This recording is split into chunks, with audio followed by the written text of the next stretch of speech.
Welcome to Math with Grace.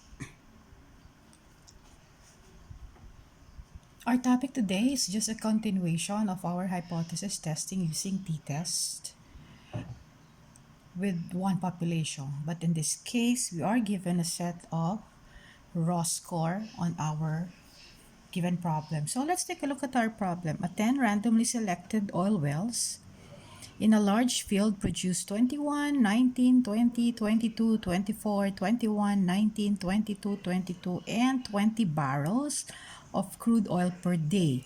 Is this enough evidence to conclude that the oil wells are not producing an average of 22.5 barrels of crude oil per day?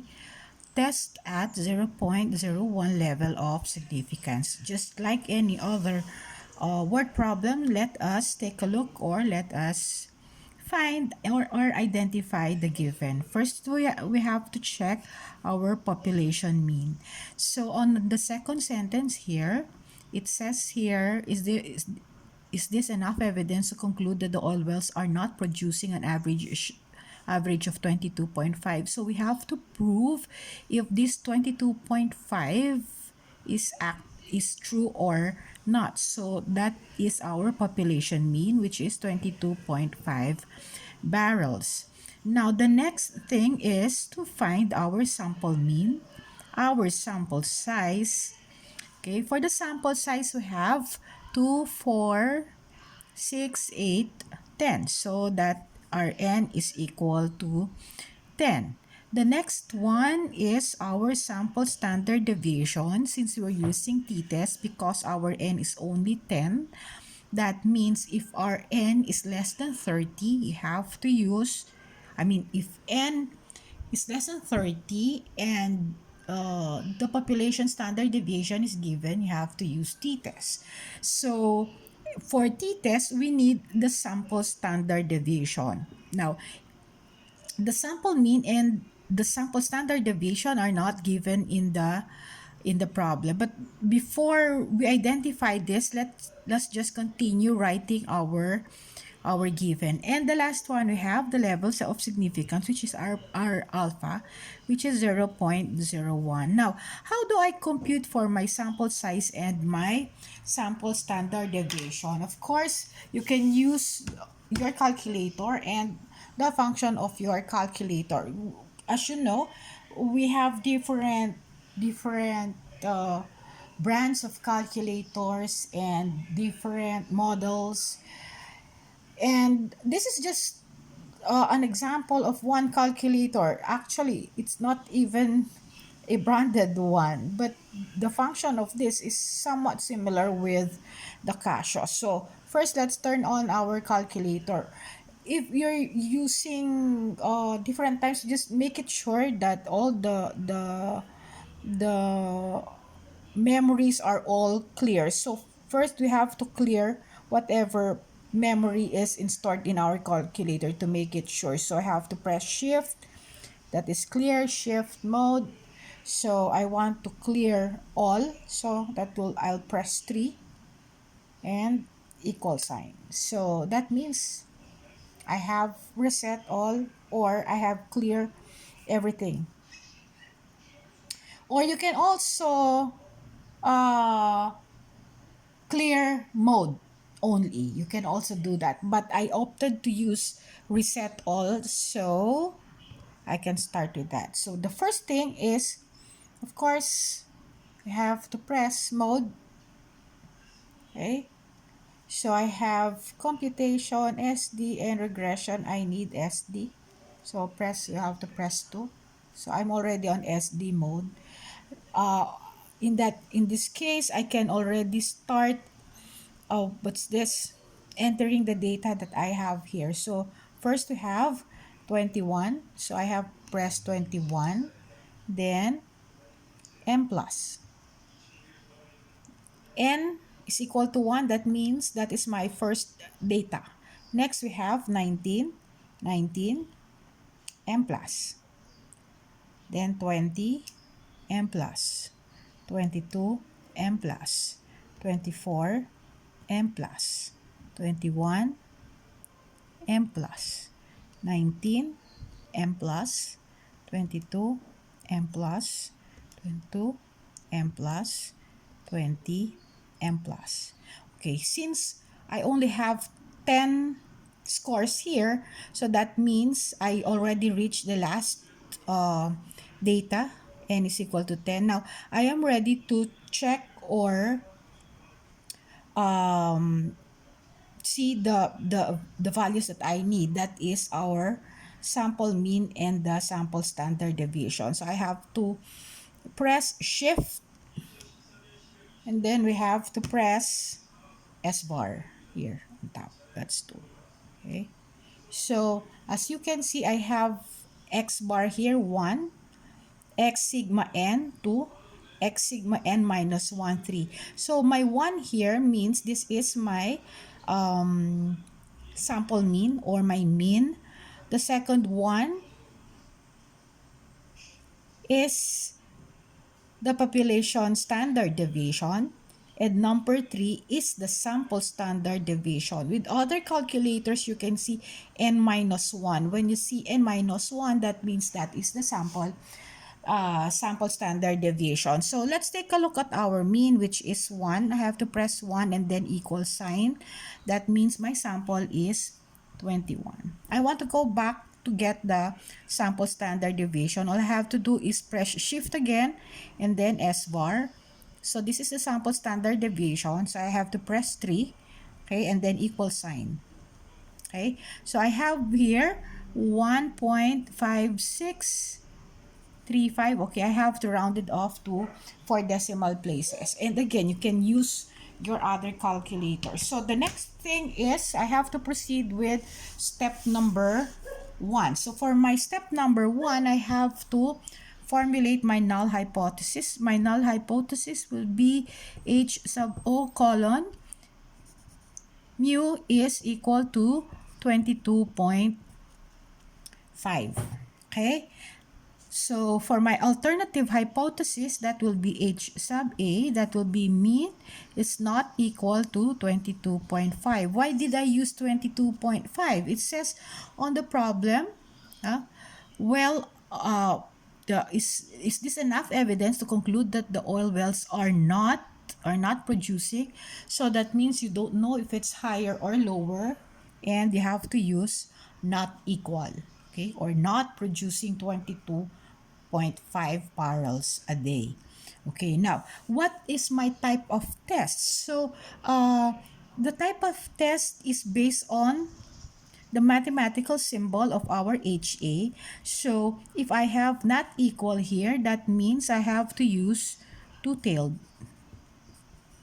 Okay, two-tailed. Okay, again, it's because my HA is not equal. Okay, the next thing is our test statistics. So based on our given, okay, since our n is less than 30 and S is given, that means I have to use t-test. Okay, the next one, our level of significance, which is our alpha, is already given on the problem. Alpha or level of significance is 0.01. And how about our degree of freedom? So the degree of freedom again is defined with our formula n minus 1. So that will give us 10 minus 1, and my degree of freedom is 9.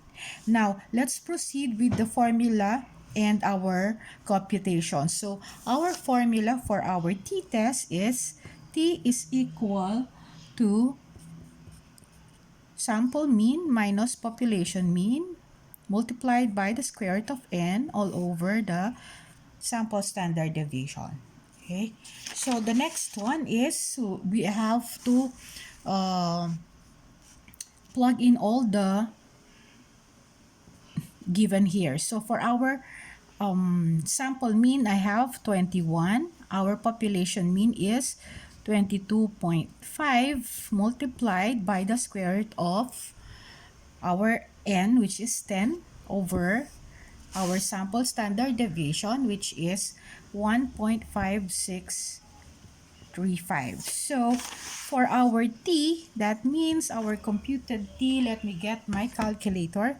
So I have 21 minus 22.5 multiplied by the square root of 10 divided by 1.5635.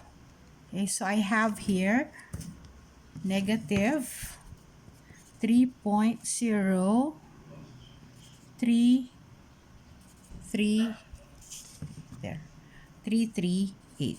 Okay, so this will be the value for my number 7. So t is equal to negative 3.0338.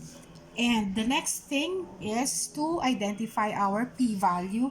You are already familiar on how to get your p-value. Here is our t-table. So first, so let's check our degree of freedom. So the degree of freedom as identified on our 10 step, our degree of freedom is 9. So let's go to that row where our degree of freedom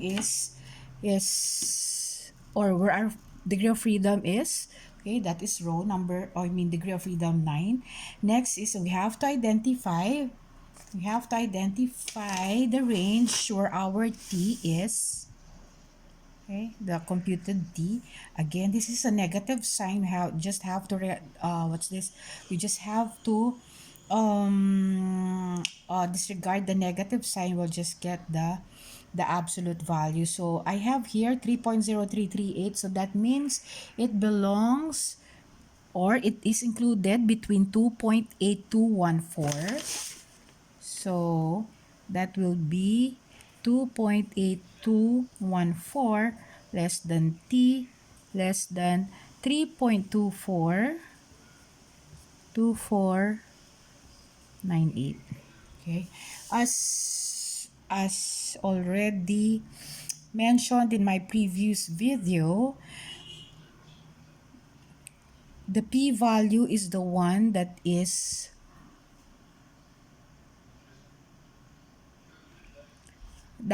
on the upper part, the tail area. Since we are using two-tailed, okay, as we already said or mentioned a while ago, it is two-tailed. So we have to get the value of our tail area, which is 0.01 up to 0.02. So my p-value will be 0.01 to 0.02. Okay, 0.01 to 0.02. I just want to repeat that. So my computed t lies between 2.8214 and 3.2498. So you move upwards and check our two-tailed. The two-tailed here is, the tail area is between 0.01 and 0.02. So I have it here. So 0.01 to 0.02. So before I make my decision, let us compare our p-value with our level of significance. Okay, my level of significance is 0.01. So this is 0.01. Okay, as mentioned before, since my level of significance is included in the range of my p-value, however, my p-value is moving, or should I say, from 0.01 it goes up. So that means my p-value is greater than my level of significance. And from here, I can make my decision that I do not reject the null hypothesis. Okay, next. We're here on the last part, our conclusion. Since we do not reject the null hypothesis, that means that the null hypothesis is true. Okay, so we can say, or we can conclude that based on the computation,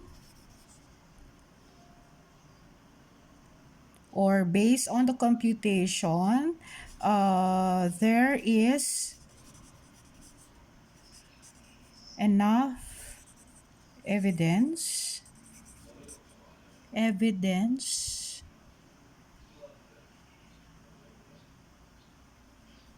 evidence to conclude that the oil wells are producing 22.5 barrels per day. That's it for our example, another example on t-test. I will be preparing more videos, and I hope you keep on watching. And if you have questions, you may send me a message and ask. And this has been Math with Grace. Good day.